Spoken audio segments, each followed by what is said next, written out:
Nancy, how's it going? Thank you so much for volunteering your time to do this mock interview with me.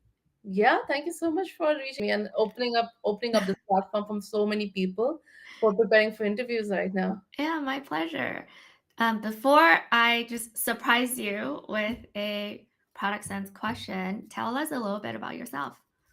Yeah, really happy to. So I'm Akanksha. I'm a PM at Microsoft Azure. I work on observability solutions for the cloud computing offering.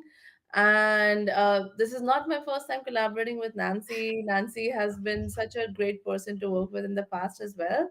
So I am very happy that I get the chance to collaborate with you again. Oh, thanks. Yes, the last collaboration we did on pivoting to PM Mhm. has been so popular because it's such a frequently asked question slash topic. So I keep on sending out the link to our live stream. Like it's of all the live streams I've done, the one that we've done together is the most frequently requested Oh, link. I did not know that. Thank you.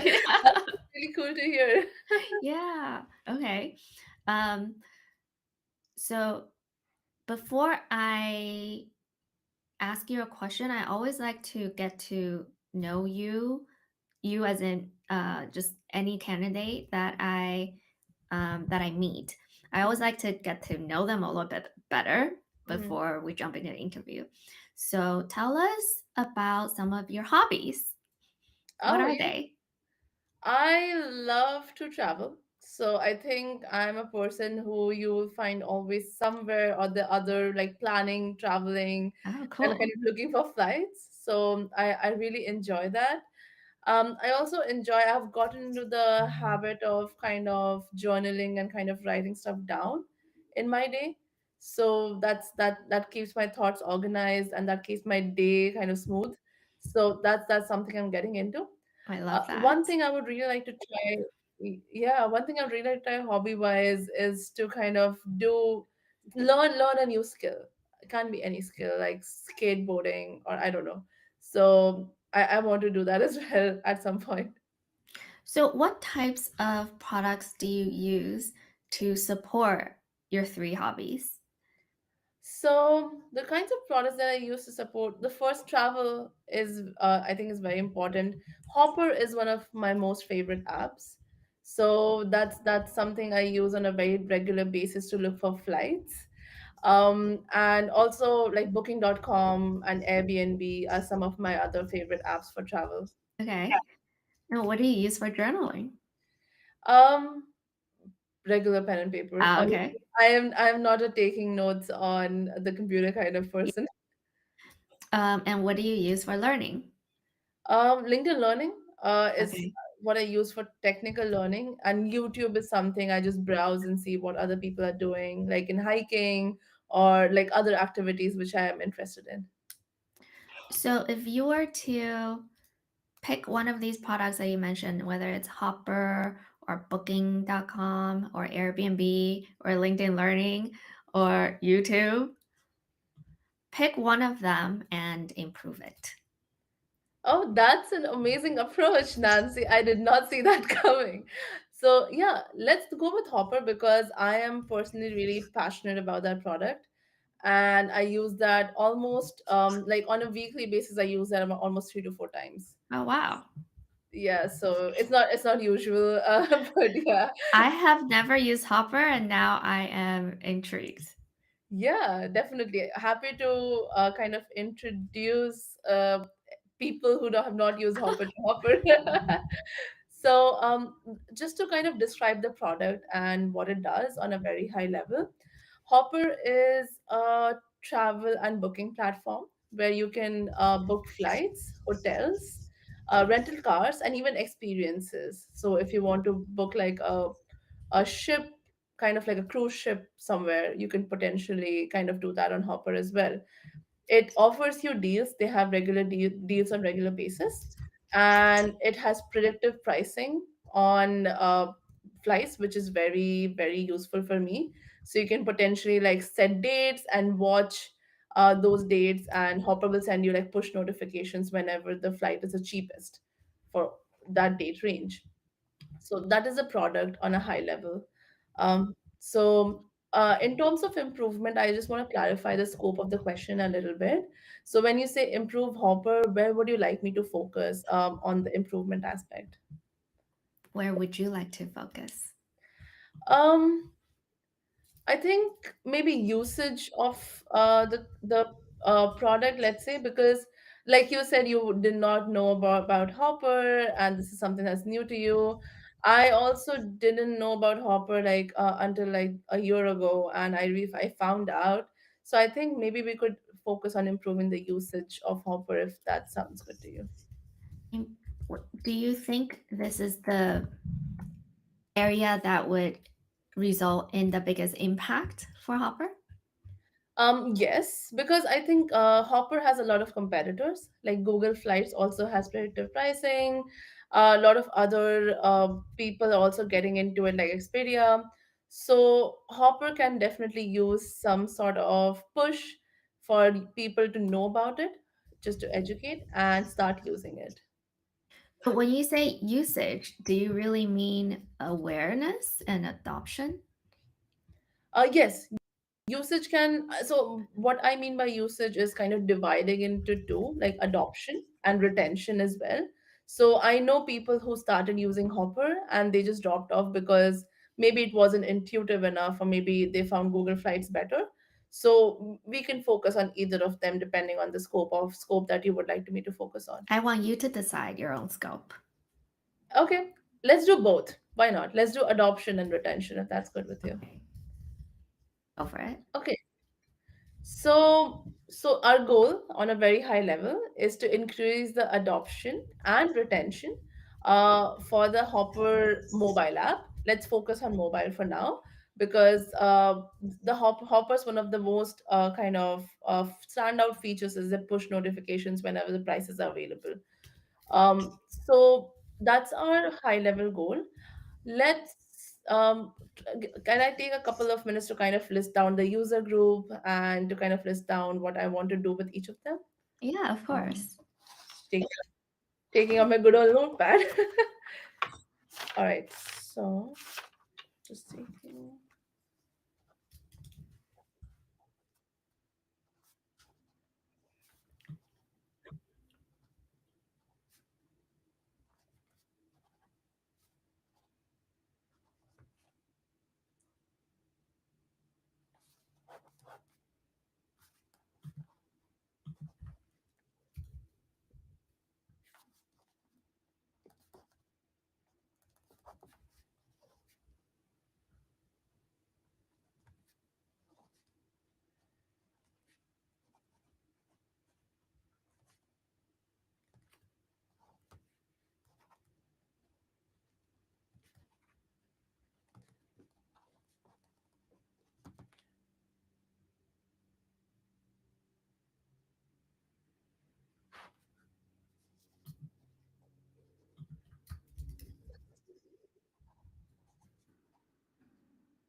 Okay, I think I am All ready. right.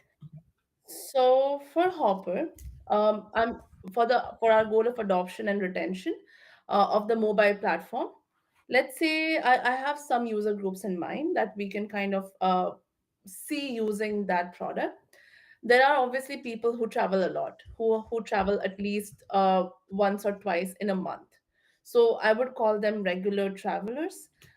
They always are on a lookout for tickets, and they always are on a lookout for hotels and other travel related activities. There are people who travel often, not regularly, maybe once or twice in 6 months, or like less than 5 times in 6 months. So in that, like those are other groups of people who may have some flexibility in the timelines for booking tickets. The other category user group that I have is people who are very less frequent and travel once or twice a year, and look out for kind of those kind of bookings only once or twice a year. So these are the user groups that I have. Let me know if that makes sense and I can proceed with the user group. I want to kind of, since we're doing the adoption and retention part, I want to focus on the frequent travelers, if that makes sense. A frequent traveler is how many times a year you said? Once or twice a month. Oh, So I think that'll be more than 10 times a year. oh Yeah. wow. That's very regular. Okay. Yeah. It can be for business, it can be for personal. So I'm not distinguishing between personal and Yeah. business travel here, but just kind of like overall. Okay, got it. Cool. So if that makes sense, the pain points around Hopper, like we kind of also like additionally from what we identified earlier, for frequent travelers, I think the first pain point here is user education. So Hopper does not is not a very popular platform out there. Only a very niche kind of travelers know about it. Who The travelers who know about it are only like who went in too deep into looking for apps for predictive pricing, and they really want that particular feature in a travel app. The more obvious choices for I think travel booking and flight booking is obviously Google Flights is very popular. Booking.com is very popular, and Airbnb is very popular for all of the bookings of travel related activities. Hopper, on the other hand, offers all of these in one platform, but it's not very out there because they really focus on one niche. So I think that's one of the pain points. What is um the niche that they focus on? Predictive pricing for flights. Predictive pricing for flights. Yes, Not yes. for hotels and cars. Not for Okay, hotels and cars. got it. It's just for Okay, flights. I think if as a user, if you're really interested in predictive pricing for flights and you kind of search the internet deep enough, only then you will kind of be like, okay, Hopper is something I should use. got it. Uh, that's one of the pain points of adopting Hopper is that there's some marketing or like let's go into solutions later, but I think that's one of the pain points. Mm-hmm. There are opportunities in the platform, like mobile platform application that Hopper has. Um, the mobile platform application is very standalone. You have to kind of have like it kinds of ties into the user education bit. You have to book through Hopper if you are looking into tickets in Hopper. It's not like for example, just comparing to competitors, Google has links to kind of book externally, and you can explore other services as well in Google. Hopper is a very standalone platform, and it does not offer any external booking capabilities. That's another one of the pain points that Hopper kind of suffers from. But you're saying it doesn't link you to a different No, place. Okay, got it. yeah, it's very standalone, very secluded Okay. from their partners. The other pain points that Hopper has is just like looking through the end-to-end experience of Hopper. The application is really crowded with deals. So whenever you open Hopper, you would always see there's some sort of deals going on. It's very confusing for the customers as to what deal applies to what offer, and they would need to go through the entire booking, kind of entire selecting experience to know which deals applies to them. So that's very frustrating. So if I have to summarize this pain point, it's basically overcrowding of the deals and overcrowding of the kind of the offerings in one platform. So if you open the app, there's a lot of stuff going around, and you would really need to go through the entire booking selecting experience to know what deal applies to you. So that experience is not very ideal for the customers as well. um in the end, obviously, the coming to the niche of Hopper is the predictive pricing for flights. Hopper has a very good algorithm for predictive pricing, but the interface that like allows you to wait and like look for the flights can be improved, because Hopper, what it does when you select when you select the date range and you want to wait for some sort of like flights to book, It will tell you around which date the pricing is optimal and around which date you should book. That can be optimized a little bit in terms of the experience when the user is already like in the journey of selection of those dates. um, it it can the even the notification that comes do not are not really clear around when is the actual date in which you should book. It gives a date range, so maybe that prediction algorithm and prediction experience can be improved as well, but that is only for the advanced users. If users continue to use Are you Hopper, saying, so I think that. sorry, just to clarify, are you saying that they tell you a date range in which you should come back and book, or are you saying it tells you to book those dates instead? So they tell you a date range in which you should come Okay. back and book, and they will maybe send like push notifications and maybe send emails, whatever you prefer. But giving like targeted dates and targeted like kind of maybe flexibility around those dates would also be good. So a little improvement in that prediction algorithm can be done. Got it. So you're saying the pain point is this date range is not clear, or It's not clear. It keeps on oh, it keeps changing whenever you log into Hopper, you will see the date range okay. change. So it's not very deterministic for the user. So that is bad for obviously retention for advanced users who are frustrated with looking at the different date Mm, ranges every time. okay. So these are the pain points that I've summarized. Obviously, as it's the mobile app, Hopper utilizes a lot of.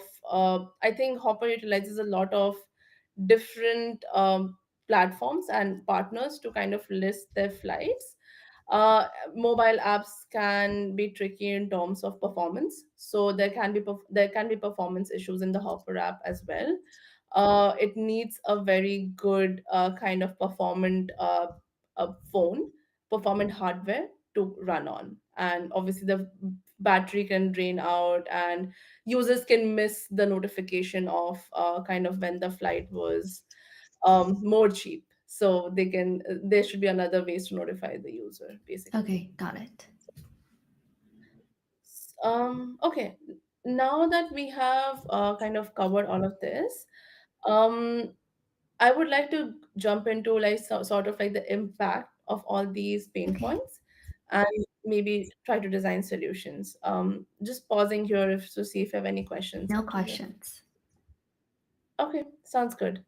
So, just going on to the impact, I think the first thing that we need to do and the most impactful thing for Hopper right now would be to increase user education and get people on the app.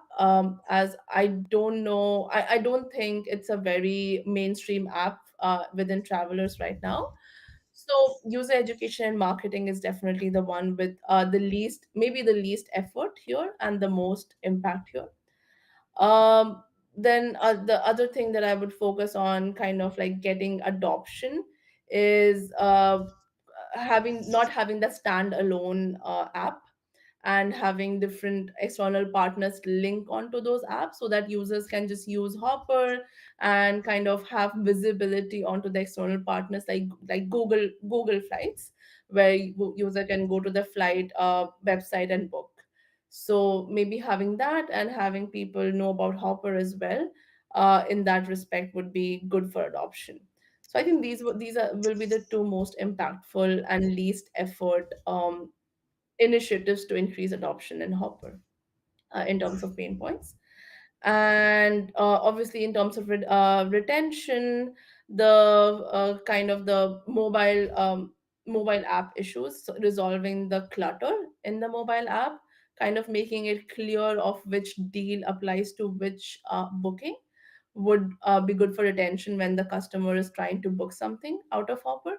And resolving the predictive pricing issues will also be impactful, but it will take obviously a lot of effort to resolve that model and kind of fine tune that model to get people on the like to have people use the app more and more and keep using the What app. was the previous thing you said about improving retention? So I put down resolving the predictive pricing pain point. What was the other Mhm. one you said before this? Sorry. So I said resolving the mobile app issues. So like the mobile application has a lot of Okay. deals going on, and the customer needs to go through the entire step-by-step selection process to know which deal applies to Okay. them. So I think they could resolve that to keep people on the app. Got it. So I think these are the things that I'll be focusing on. Obviously, the effort for retention would be a lot because that would include redesigning, restructuring, and kind of fine tuning the predictive models.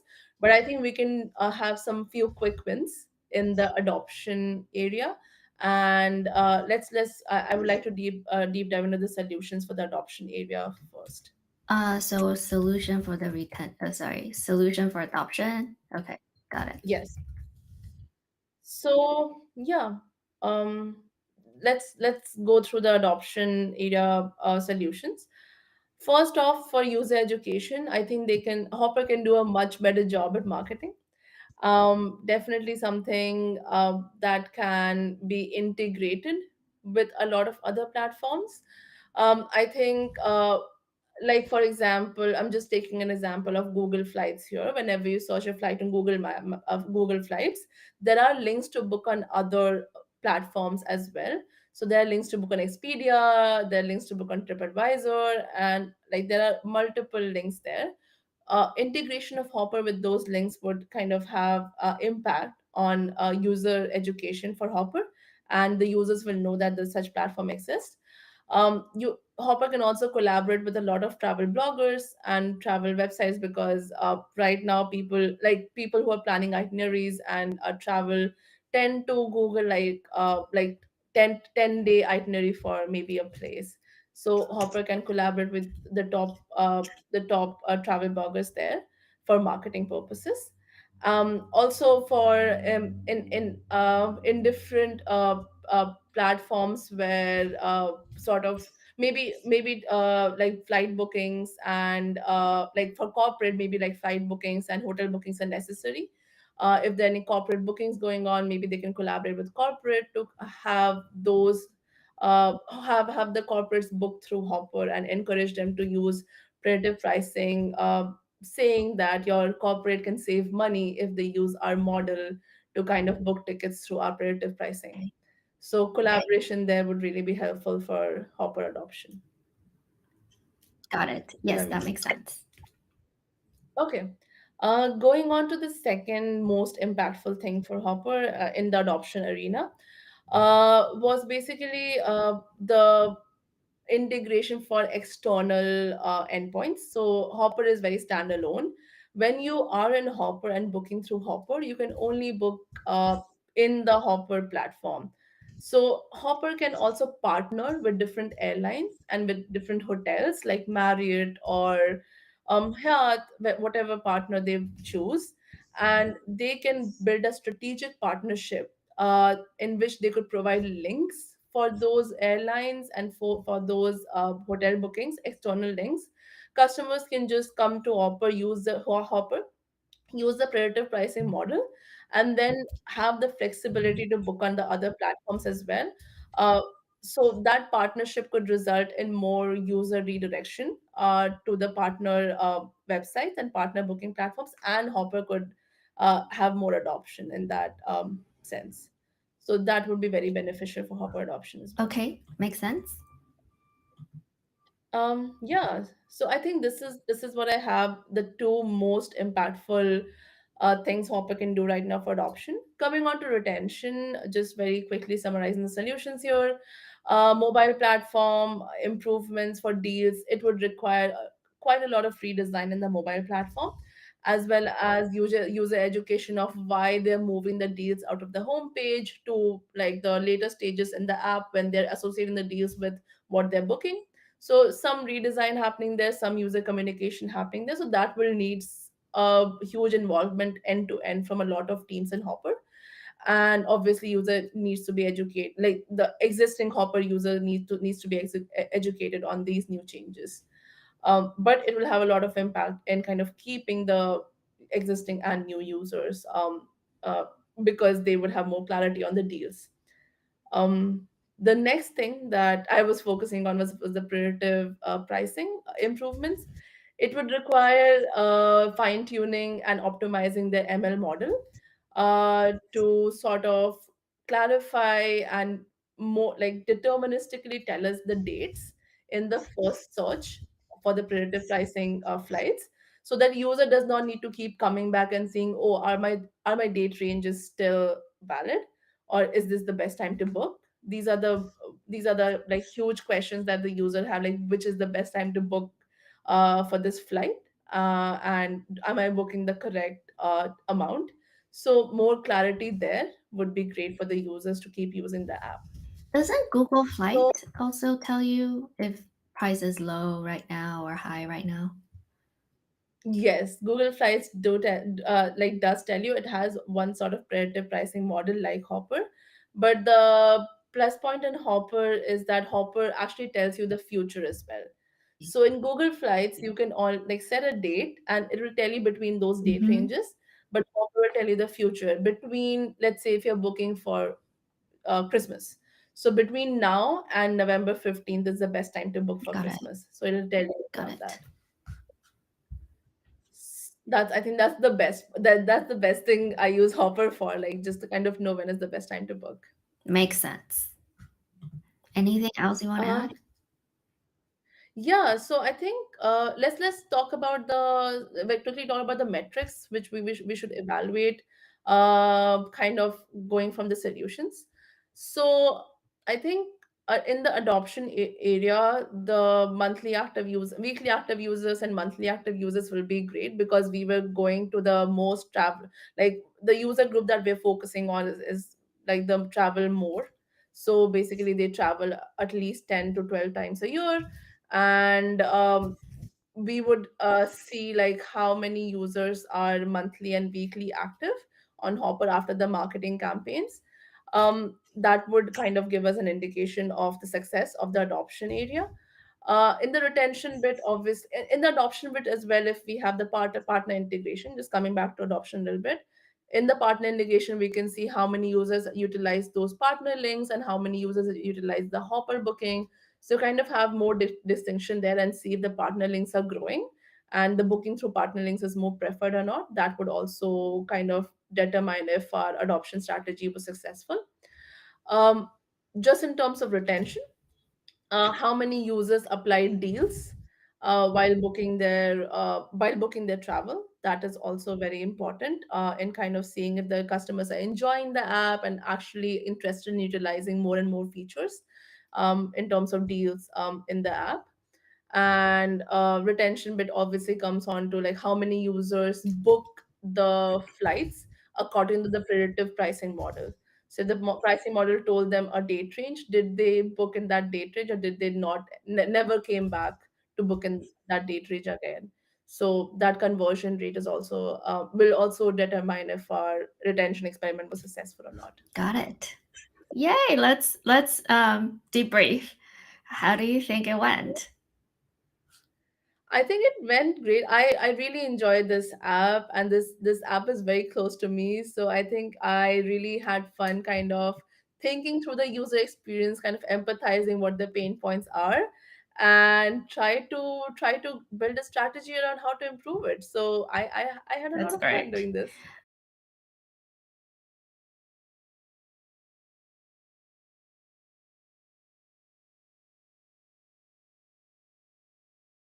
Let's talk about some of the suggestions I have Yes. to uh, optimize for products and interviews like this. Um, I'm just looking at my notes. Yeah, So for sure. I typically advise people to not ask for too much direction upfront. Hmm. And this is very important the more senior you are.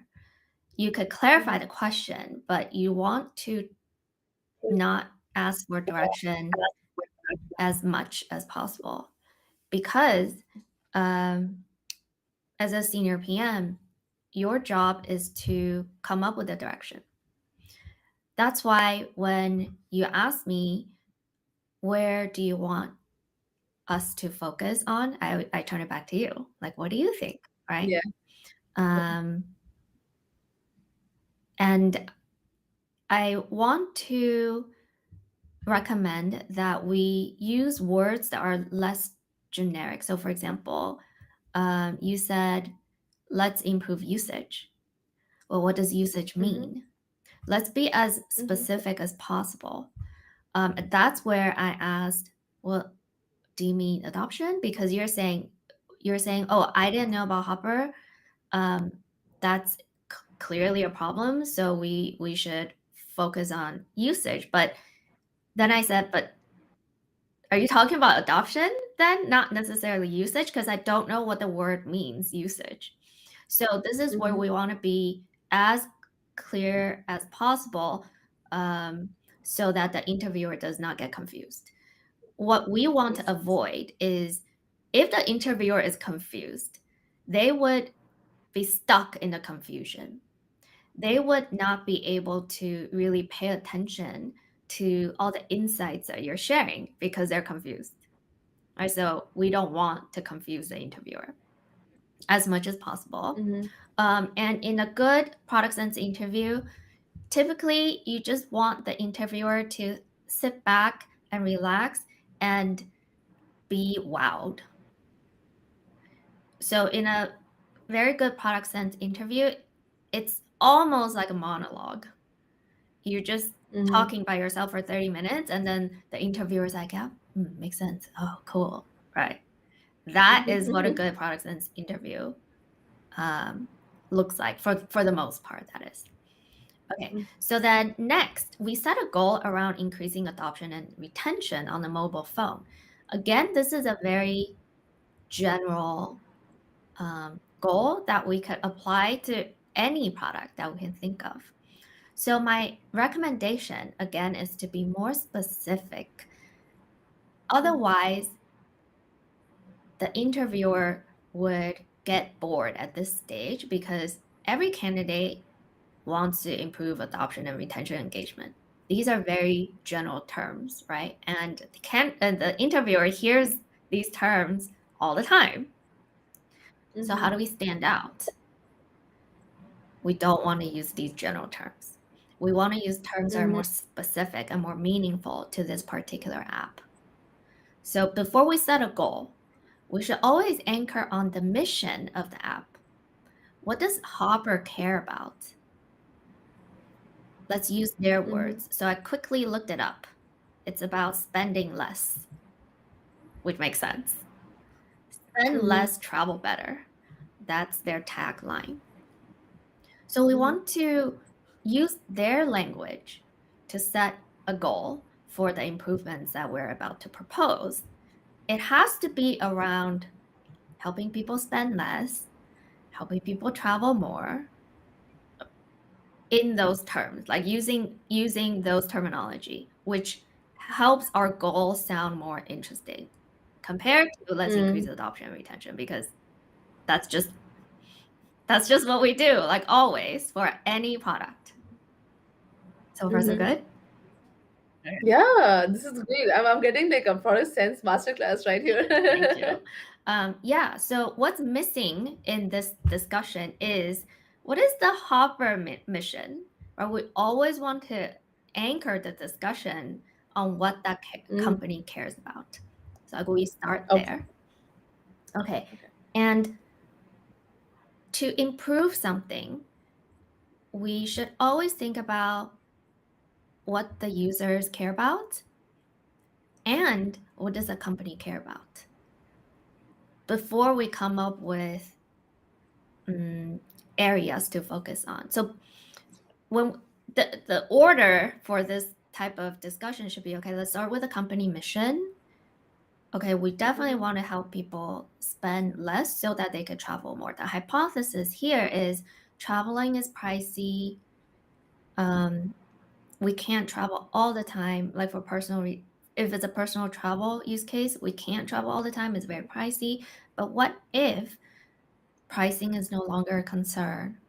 Maybe people will be able to travel more. But why is traveling important to people? Like we didn't start the conversation on that level. Why do you like to travel? Like what's in it for you? Why are you drawn to it?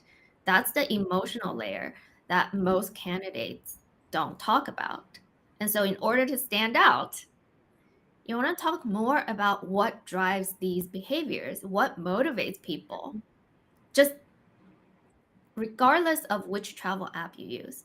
So we're not even talking about Mm-hmm. Hopper, we're just talking about what's in it for the travelers. Why do people want to travel? Mm-hmm. Maybe it's about creating memories.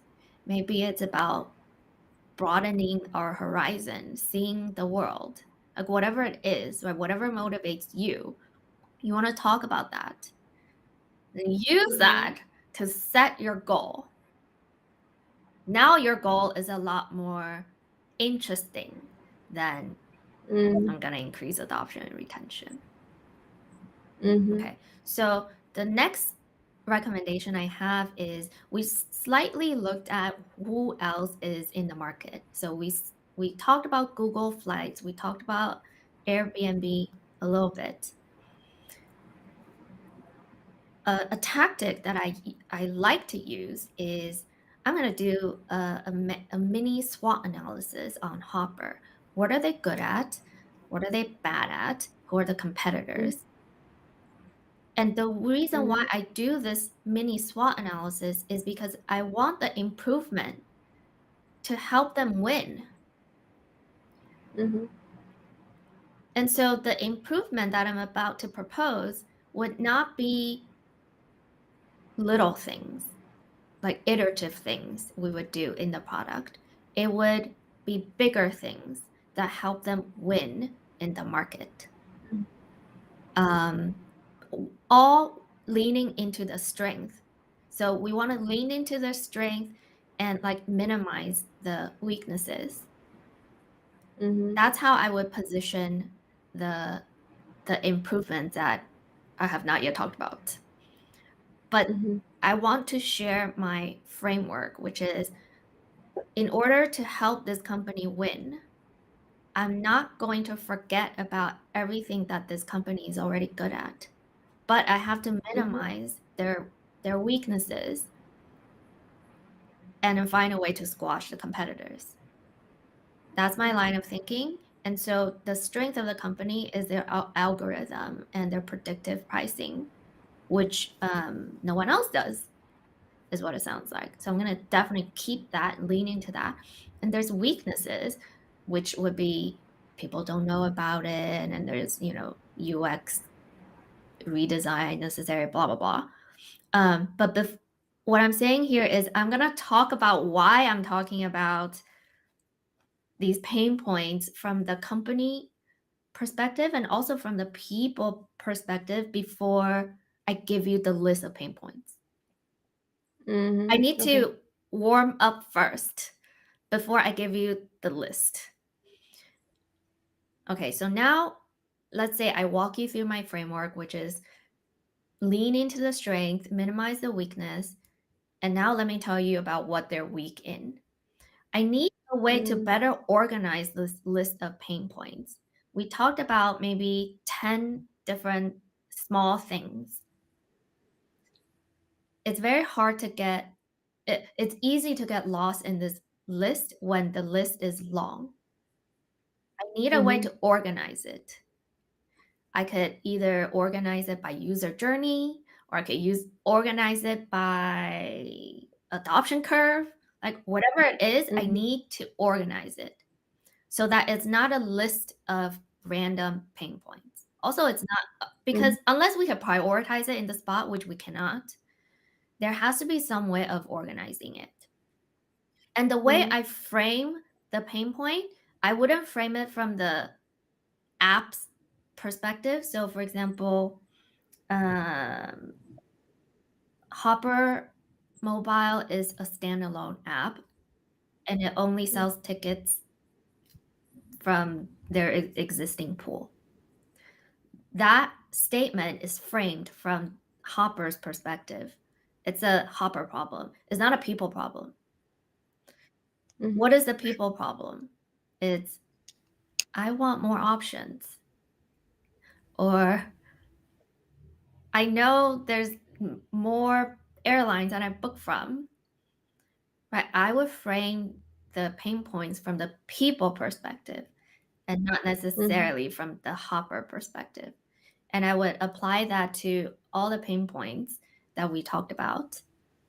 Do Mm-hmm. you understand the difference between framing it from a company perspective versus people perspective? Yeah, definitely. I think how the people view the app and what's the weakness and what's lacking Yeah. in the app. That's very Right. So important. another Yes. example is there's a lot of deals on the app. Mm-hmm. That again sounds like it's a company framing, but then from the people framing, it would be like, I just want to save money. Tell me what to do. Don't Mm-hmm. confuse me. Don't overwhelm me. Don't, right? But we're Yeah. talking about the same point, just framed differently. I would Mm-hmm. always frame the pain points from the user's perspective. That's actually very important, um, depending on which company you're interviewing at. Mm-hmm. Some companies really, really look for user empathy. Some companies don't. But for the companies that really do look for user empathy, if we only frame pain points from the app's perspective, we're going to sound like we have no empathy, which is Mm-hmm. not true, right? We just need to use different words. And then we would sound Mm-hmm. like we have user empathy. That's Mm-hmm. pretty much it. Yeah.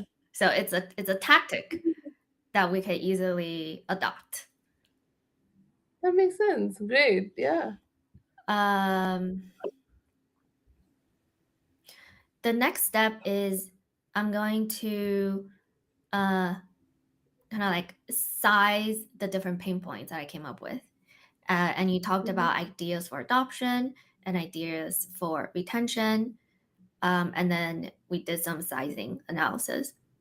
So when we're talking about marketing effort, Mm-hmm. and this is more important for more senior level PMs, we don't want to say this is least amount of effort.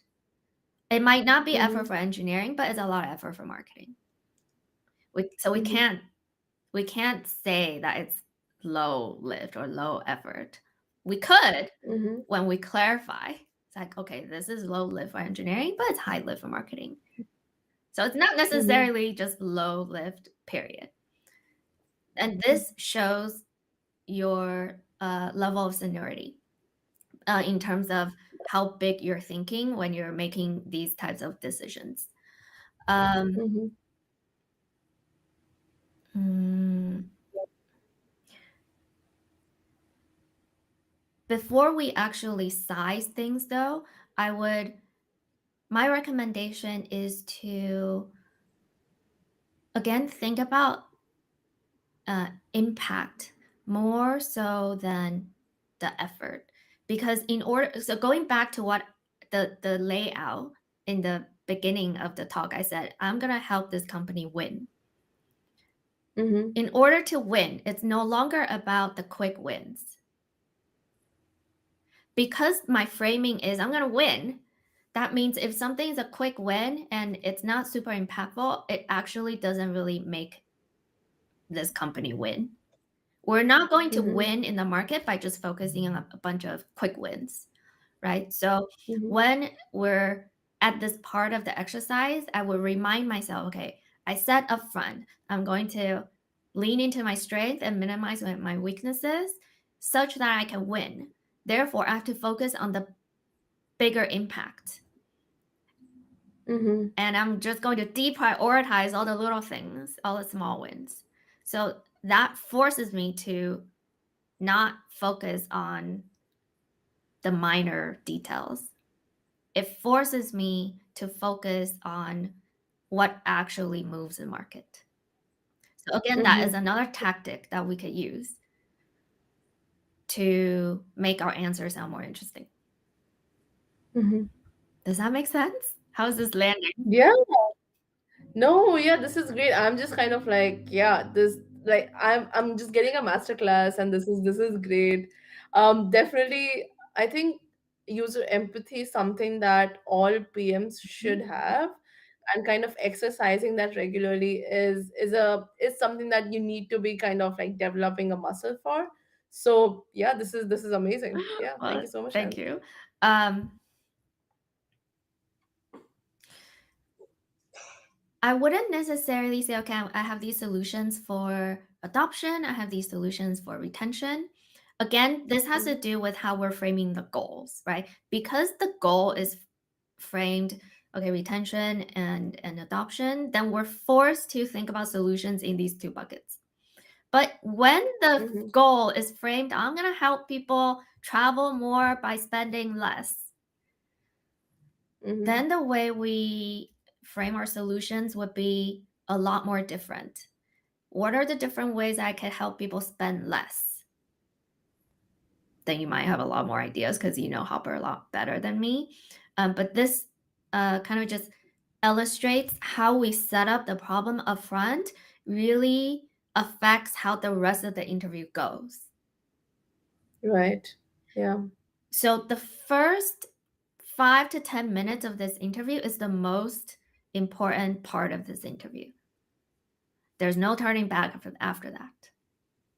Mhm, Most candidates spend more time thinking about the second half of the interview, but my recommendation is how you should spend your time is in the first half of the interview. That is the make it or break it moment. mhm. Yeah, Yeah. that's all I have right now. What do you think? Yeah, no, the takeaway, I think, definitely, apart from technically being strong in the frameworks and technically having those things, th- getting that goal from the user's perspective and setting up the pain points from the user's perspective, having that one laser sharp focus on how, in the long term, in the more holistic sense, we can help this product strategically advance in terms of competitors, and analyze the strengths and weaknesses of the competitors versus the product. That is very important, and I think that's my biggest takeaway. Do you have any questions for me? Okay. No, I think Nancy, this was great. Very like quick question. I think whenever like there's a lot of platforms that suggest clarifying the scope of the interview, and you said like you mentioned, you recommended that you are kind of setting the scope and Mhm. you are the owner of the Yes. scope there. um, Definitely, is this something that should be practiced in all sorts of interviews, or is this just the kind of like the product sense interview where you're owning most of it? It also has to do with how senior you are. Yeah. And it also has to do with how senior you want to sound. Mm-hmm. If you're asking a clarifying question, it's totally fine. So, for example, if I say improve Hopper and you're saying, what does Hopper do? Right? That is a clarifying question. You're not asking for Mm-hmm. direction. There is a very clear difference in asking for direction versus just clarifying what you're asking. So I know most of the education out there is you want to clarify the scope. That makes sense when you're more junior. It no longer makes sense if you're more senior. And no one talks I about know. that. That's great that you're Oh, talking about it. thanks. No one talks about how the interview should be differentiated between like senior, mid-level, and juniors. So I think it's great that you're clarifying that here. Cool. I'm glad to be helpful. Amazing. Thank you so much, Nancy. I think that was my major Okay. question. And yeah, first 5 to 10 minutes, Yeah. super important. It's trying to kind of set the whole premise of the interview. That I completely agree Yes. with. Okay. Well, again, I want to thank you so much for volunteering your time to make this video with me. I hope that when I publish the video, it would be helpful for anyone who is watching. Yeah, no, this was helpful for me as well. So I am 100% sure that it'll be helpful for a lot of Thank other you so people. much. Well, have a good rest of your day. Let's make more videos. Yes, let's collaborate again. Thank you. Always a Yeah, pleasure, likewise. Nancy. Thank Thank you so much, Akanksha. Until next time. you. See Bye. ya. See ya. Bye.